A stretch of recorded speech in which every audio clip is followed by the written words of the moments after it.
জুলাই বিপ্লবের পর আপনি যেই আমাদের স্বাধীনতা আপনারা এনে দিয়েছেন নিরীহ অসহায় মানুষদের কল্যাণে, ছাত্র জনতা, আপনার কাছে আমি আগের যে দুটো আপনার সাথে অনেকগুলো আমার টক শো হয়েছে, আলাপ আলোচনা হয়েছে।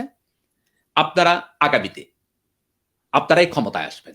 যদি ক্ষমতায় আসেন, আমার সাথে গত টক শোতে আপনি কথা দিয়েছিলেন যে প্রবাসীদের জন্য আপনারা সংসদে আইন করে প্রবাসীদের জন্য কিছু করবেন এবং বিমানবন্দরে আপনার প্রবাসীদেরকে আপনারা লাল গালিচা সংবর্ধনা দিবেন।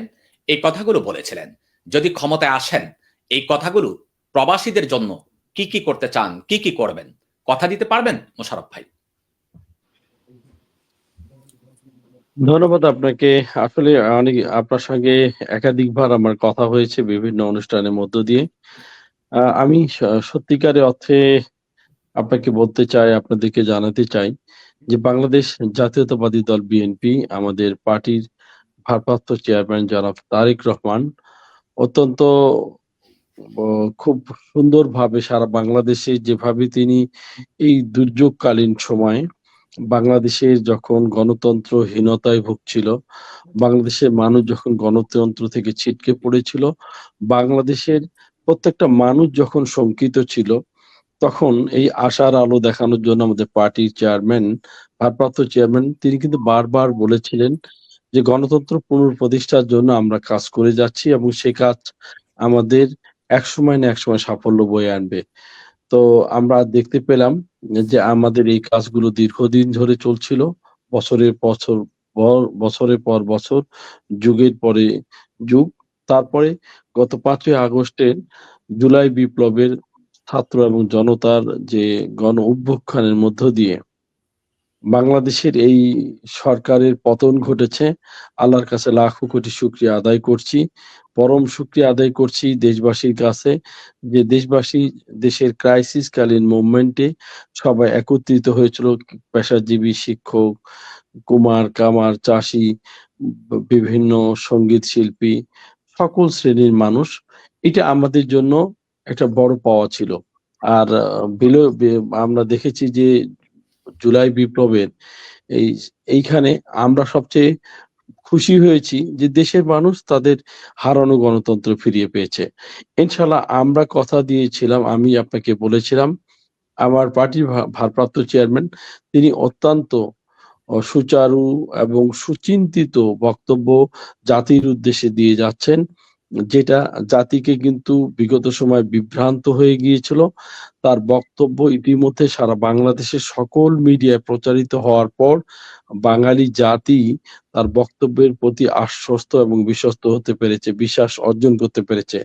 আমরা আপনাদেরকে কথা দিয়েছিলাম যে যারা রেমিটেন্স যোদ্ধা, যারা দেশের জন্য কাজ করছে, তারা আমাদের দেশের একটা জাতীয় সম্পদ। আমাদের দেশে যেরকম পাট, চা, চামড়া ইত্যাদি আমরা বিদেশে রপ্তানি করে রেমিটেন্স নিয়ে আসতাম, সেগুলো কিন্তু সবকিছুই ধ্বংসর পথে। পোশাক শিল্পটাও ধ্বংসের পথে বসিয়েছিল এই সরকার।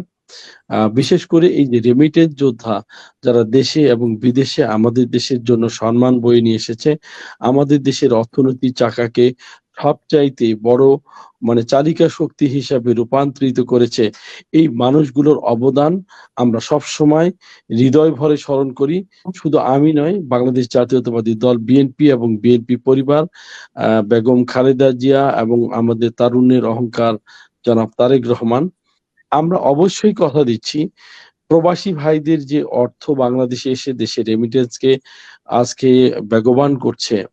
যখন দেখছি দেশের ক্রাইসিস কালীন সময় পার হচ্ছে, দেশের যে সময় টাকা, অর্থনৈতিক চাকা বন্ধ হয়ে যাচ্ছিল, দেশে সবকিছু লুট করা হয়েছিল, দেশের সবকিছু লুট করে নিয়ে দেশের বাইরে যখন পাচার করা হয়েছে, একজন ভূমি প্রতিমন্ত্রী যখন শুনি যে তার বাড়ি ৬২০টা বাড়ি দেশের বাহিরে, যখন শুনি একজন খাদ্যমন্ত্রী হাজার হাজার কোটি টাকা, যখন শুনি একজন পুলিশ অফিসারের হাজার হাজার কোটি টাকা, তখন আমরা ভেবেই নিয়েছি দেশে কিন্তু কিচ্ছু নেই। কিন্তু তারপরও এই বিদেশি রেমিটেন্স আসার পরে দেশের চাকাটা অনেকটুকুই সচল আছে। যদি এটা বন্ধ হয়ে যেত, তাহলে বাংলাদেশের সবকিছু কিন্তু মুখ থুবড়ে পড়তো।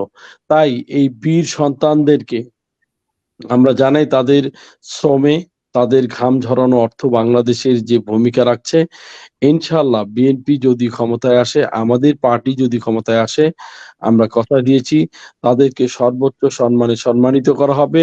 বিমানবন্দরে তাদের জন্য লাল গালিচার ব্যবস্থা করা হবে এবং তাদের সমস্ত হয়রানি বন্ধের জন্য আমাদের সরকার অবশ্যই কাজ করবে। আমার পার্টির ভারপ্রাপ্ত চেয়ারম্যান এবং আমরা সবাই মিলে আমরা দেশের এই অর্থনীতি দুঃসময় যারা আমাদের পাশে আছে তাদের কথাই চিন্তা করে আমরা তাদেরকে সর্বোচ্চ সম্মানে সম্মানিত করব। এটা আমরা আশা করছি ইনশাআল্লাহ।